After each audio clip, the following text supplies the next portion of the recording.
Then next ये है कि मैंने आपको जैसे पहले बताया कि मेरी जब मैं 24 साल की हुई थी, तो मुझे ये पता चल गया कि मैं एक ट्विन फ्लेम जर्नी का पार्ट हूँ। और अच्छा, मुझे पता कैसे चला, मेरा पहले मतलब मैंने आपको कहा मेरा ना मुझे ड्रीम्स आने लग गए, ड्रीम्स के थ्रू फिर जो एंजल नंबर्स होते हैं उनकी अवेकनिंग हुई कि नंबर्स मुझे जैसे 11 11 11 2 2 2 2 ये नंबर्स मुझे बहुत दिखाई देते थे। तो साथ ही मेरा ट्विन फ्लेम आ गया। अच्छा, अब मैं आपको अपनी स्टोरी बताती हूँ कि मेरी ट्विन फ्लेम स्टोरी में क्या क्या था, मतलब ट्विन फ्लेम लव में क्या क्या था। अच्छा, जब मैं अपने ट्विन फ्लेम के साथ मिली तो उस मेरा जो मैं भी सिंगल थी, वो भी सिंगल थे। दैन उसके बाद नेक्स्ट क्या होता है कि जो मेरा जो डीएम है ना, मैंने कहा वो सिंगल थे, वो फिर उनकी ना उनका पहले वो रिलेशनशिप में चले गए, रिलेशनशिप से चले गए, उनकी यानी रिश्ता हो गया।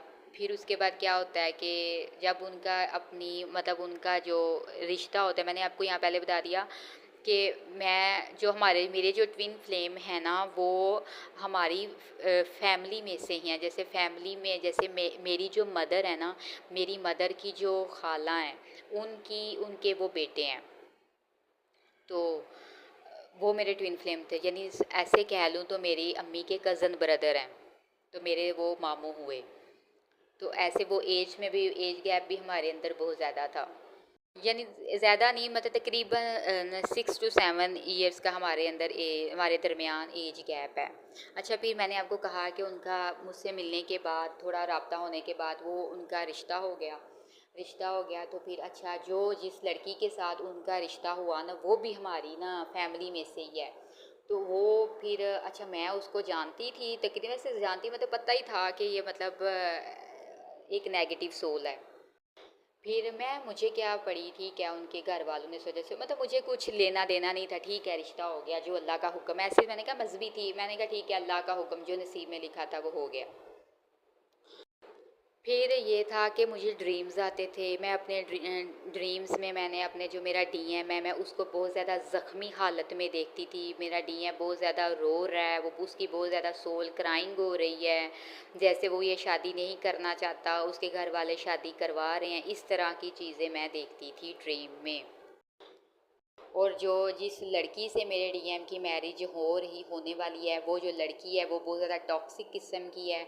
उसने उसने एक ऐसे एक सीन में मैंने ऐसे ड्रीम में देखा कि एक सीन था कि उसमें ऐसे था कि उस लड़की ने ना अब अपनी जो टांगें हैं ना, उसके ने अपने जो पाँव है वो मेरे डीएम के मुंह पर अपने पाँव रखे हुए हैं, रख कर मेरे डीएम के मुंह पर पाँव रख कर वो बैठी हुई है। यानी इस तरह के ड्रीम्स मुझे आते थे, ये चैनलिंग मुझे ड्रीम्स में होती थी।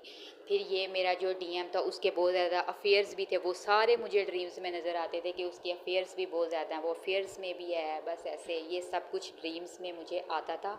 मेरी उनसे 3D में इतनी बातचीत नहीं थी, 3D मतलब ऐसे मेरा इस दुनिया में मतलब कोई इतना कांटेक्ट नहीं था, नो कांटेक्ट जोन में ही मैं अपने ट्विन फ्लेम के साथ मोस्टली रही हूँ। और अगर नो कांटेक्ट ब्रेक होता था, वो बस थोड़ी बहुत हेलो हाय होती थी, और जिसमें और उसके अलावा कुछ भी नहीं होता था। मोस्टली वैसे मैं नो कांटेक्ट में ही अपने डीएम के साथ रही हूँ, और मोस्टली मुझे ड्रीम्स के थ्रू ही पता चलता था कि मेरे ट्विन फ्लेम की लाइफ में कैसा हो, क्या क्या चल रहा है।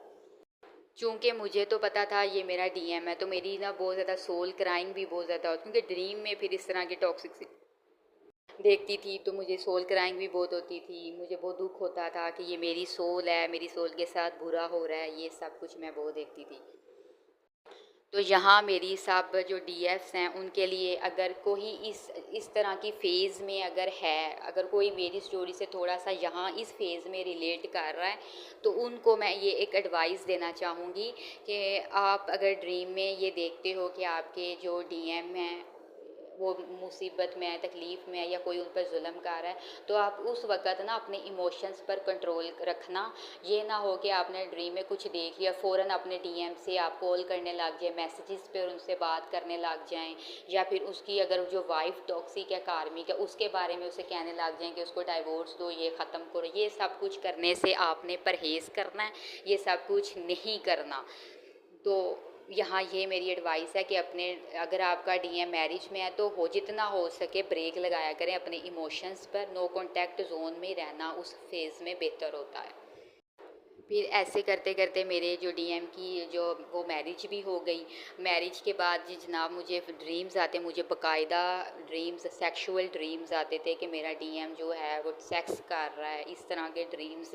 और जब मैं सुबह उठती थी मुझे, मैं बस क्वेश्चन मेरा एक ही होता था, ये क्यों मुझे ख्वाब में दिखा, मुझे ये गंदे गंदे चीज़ें, मुझे ये गंदी गंदी चीज़ें नहीं देखनी, अल्लाह पाक का मुझे ये सब क्यों दिखाते हैं। अब चूँकि मुझे पता चल गया कि वो मेरी एक सोल अवेकनिंग का ही था कि पहले जब मैंने आपको बताया ना, जब मेरी डीएम की जब नई नई शादी हुई थी सेक्स के, मतलब मुझे ड्रीम्स आते थे कि मेरा डीएम सेक्स कर रहा है, ये सब बाकायदा बाकायदा साफ नज़र आता था। और मुझे वॉमिटिंग ही गंदा, मुझे रोना भी आता था, ये मेरी सोल है, ये सब क्या हो रहा है, मुझे ये सब अच्छा नहीं लगता देख के। तो यहाँ ये मेरी सोल पर्जिंग और सोल क्राइंग होती थी। और अब मैं इस स्टेज पर आ गई हूँ कि अगर आप मुझे ड्रीम में कोई ऐसी चीज़ आ जाती है ना कि उसके उनमें डीएम और उसमें सेक्स हो रहा है, ये वो, अब मुझे फ़र्क नहीं पड़ता। यानी पहले नंबर वन में यहाँ मैं आपको फ़र्क बता रही हूँ कि एक स्टेज मेरी लाइफ की पहले थी जब मैं ड्रीम में देखती थी कि मेरा डीएम अपनी वाइफ के साथ सेक्स कर रहा, मुझे दुख होता था, मुझे बुरा लगता था, मेरी क्राइंग हो जाती, सोल क्राइंग हो जाती थी। तो अब नंबर टू पे यहाँ देखें कि अब मैं अपनी लाइफ में इस स्टेज पर आ गई हूँ कि मैं अगर देखती हूँ कि उसके साथ सेक्स वगैरह, मुझे उस चीज़ से अब फ़र्क नहीं पड़ता, यानी मैं हील हो चुकी हूँ। हाँ, यहाँ ये कहना चाह रही हूँ कि मैं इस चीज़ से हील हो चुकी हूँ कि मुझे अब कोई फ़र्क नहीं पड़ता, वो तुम्हारी वाइफ है, तुम जो मर्ज़ी करो उसके साथ, दिस इज़ योर रिलेशनशिप, ये तुम्हारा है, तुम जो मर्ज़ी करो ना। मैं हील हो, यानी अब मुझे फ़र्क नहीं पड़ता। नेक्स्ट अब मैं आपको ये बताऊँगी कि मेरी शादी